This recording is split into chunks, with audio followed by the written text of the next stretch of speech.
ওরা ওরা সবাই বাঙালি, তুমি নাও।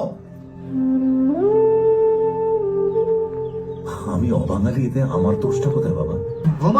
কেউ বলে বিপ্লবী, কেউ বলে ডাকাত। এই সিনেমাটাতে ভাই এমন এমন দৃশ্য আছে ভাই, আপনি যখন দেখবেন সত্যি ইমোশনাল হয়ে যাবে। সত্যি আরেকটা দৃশ্য মানে এমনভাবে রেখেছে ভাই, সত্যি মানে মানে চোখে জল এনে দেওয়ার মতন একটা দৃশ্য ভাই। সত্যি মানে এই দৃশ্যটা, এই সিনটা ভাই শুধুমাত্র সিনেমার জন্য নয়, এটা বাস্তবেও কিন্তু মিলে যাচ্ছে বস। ইয়াস, কারণ জিদ্দা মানে যে লেভেলের অ্যাক্টিং করেছে ভাই, দুর্দান্ত। আর যে এই সিনটা আছে এটাই বলবে যে তুমি তো অবাঙালি, তোমাকে বাঙালিরা মনে রাখবে। তারপর ভাই জিদ্দা যে লেভেলের মানে ডায়লগ ডেলিভারি করবে ভাই, সেটা আপনারা সিনেমা হলে না দেখলে বুঝতে পারবেন না। সত্যি অসাধারণ। আর সত্যি কথা বলতে এই যে সিনেমাটা যেটা যাকে নিয়ে হয়েছে, অনন্তলাল সিংহ, তিনি কিন্তু অবাঙালি। কিন্তু আজকে দেখো তোমরা, এই অবাঙালি মানে বিপ্লবীকে কেউ কিন্তু এখনো জানে না, কেউ চেনে না। মানে যে সম্মানটা পাওয়ার দরকার ছিল স্বাধীনতার পরে, সেই সম্মানটা কিন্তু তাকে দেওয়া হয়নি। এবং অনেকেই মানে কেউ জানেই না যে এই নামে একজন বিপ্লবী ছিল। ইয়াস, সেই রকম আমাদের জিদ্দা, সেরকম আমাদের জিদ্দা মানে বাংলা সিনেমা ইন্ডাস্ট্রিতে মানে কত কি করেছে ভাই। সিনেমা ইন্ডাস্ট্রি কত মানে এগিয়ে নিয়ে গেছে, মানে কত বড় বড় হিট দিয়েছে। এমন একটা সময় ছিল, সে সময় একটা মানে বড় স্টারের দরকার ছিল, নতুন একটা স্টারের দরকার ছিল। সেই সময় এসে জিদ্দা যে লেভেলের মানে superhit blockbuster, all time blockbuster cinema দিয়েছে, সেই সময় মানে সিনেমা ইন্ডাস্ট্রি খুব একটা ভালো জায়গায় ছিল না, সেই সময় এসেছিল জিদ্দা।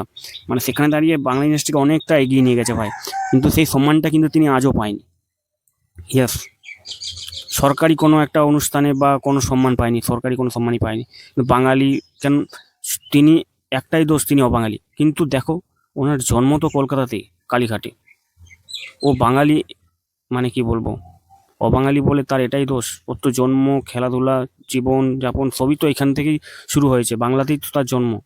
মানে এমন একটা ডায়লগ বলবে জিদ্দা ভাই, যখনই তার বাবা বলবে যে বাঙালিরা তোমাকে মনে রাখবে তো, তখন জিদ্দা বলবে, দুর্দান্ত ভাই, মন ছুঁয়ে যাবে ভাই। এই ডায়লগটা শুনলে আপনার মন ছুঁয়ে যাবে ভাই।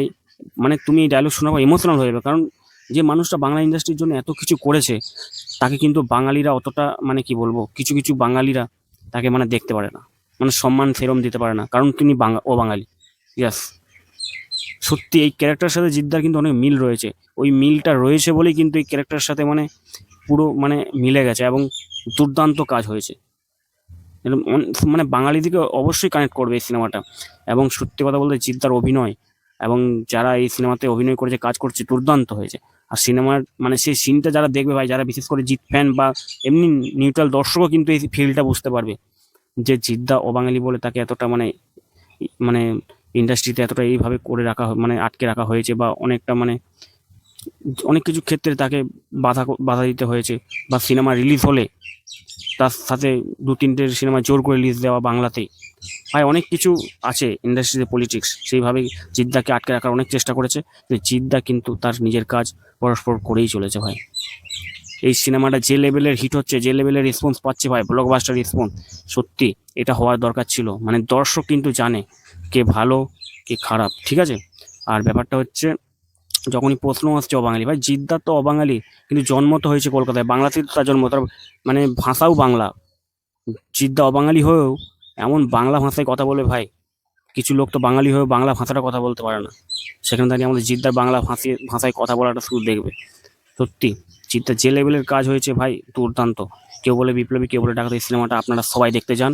এবং সত্যি মানে ফ্যামিলি, বন্ধু বান্ধব সবাইকে মানে নিয়ে দেখার মতন একটা সিনেমা। 8 থেকে 80 কিন্তু সবাই ভালোবাসছে, এবং বয়স্ক লোকগুলো মানে যারা ফ্যামিলি অডিয়েন্স, তারাও কিন্তু দুর্দান্ত এই সিনেমাটাকে মানে সাপোর্ট করছে। এবং ইউথরাও কিন্তু এই সিনেমাটা যারা যারা দেখতে আছে, তারাও কিন্তু ফেসবুকে লিখছে, রিভিউ দিচ্ছে, এবং তারাও যাচ্ছে। রিপিট দর্শক কিন্তু বেড়ে চলেছে। এবং এই এখানে দাঁড়িয়ে কিন্তু জিদ্দা মানে ওয়ার্কিং ডেজেও কিন্তু ট্রেন্ডিং এনে দিয়েছে বস, টিকিট সেলে। ইয়াস, মানে জিদ্দা যে লেভেলের মানে রেসপন্স দিচ্ছে এই সিনেমাটা, দুর্দান্ত ভাই। এই সিনেমাটা কিন্তু একটা বিশাল বড় মানে রেকর্ড করতে চলেছে। আর যে লেভেলের চলছে ভাই, মানে 1 মাস যদি মানে আর 1 মাস ভাই, 1 মাস পরেই কিন্তু পুজো। তাহলে কিন্তু ভাই পুজোতে কিন্তু ভাই জিদ্দা কিন্তু রাজ করতে চলেছে, সেটা সময়ের অপেক্ষা বস। ভিডিওটা ভালো লাগলে লাইক কমেন্ট শেয়ার অবশ্যই করবেন, এবং চ্যানেলটি সাবস্ক্রাইব করে পাশে থাকবেন। এবং সবচেয়ে বড় কথা হলো, এই সিনেমাটা এখনো যারা যারা দেখেননি মানে তারা অবশ্যই যে দেখুন, দুর্দান্ত একটা সিনেমা, পেয়াসা বসুল সিনেমা। আপনি অনেকদিন পর বলবেন যে একটা ভালো সিনেমা দেখলাম বাংলাতে। মানে এই ধরনের সিনেমার কিন্তু অভাব আছে, এই সিনেমা এই মানে বাংলা ইন্ডাস্ট্রিতে এই ধরনের সিনেমা অভাব আছে। এই ধরনের সিনেমা যদি ভালো রেসপন্স পায়, ভালো মানে বক্স অফিস করে আনতে পারে ভাই, আগামী দিনে কিন্তু এর থেকে বড় বড় সিনেমা আসতে চলেছে জিদ্দার হাত ধরে। আর এই ধরনের বড় বড় সিনেমা আসলেই কিন্তু ইন্ডাস্ট্রি কিন্তু আরও এগিয়ে যাবে।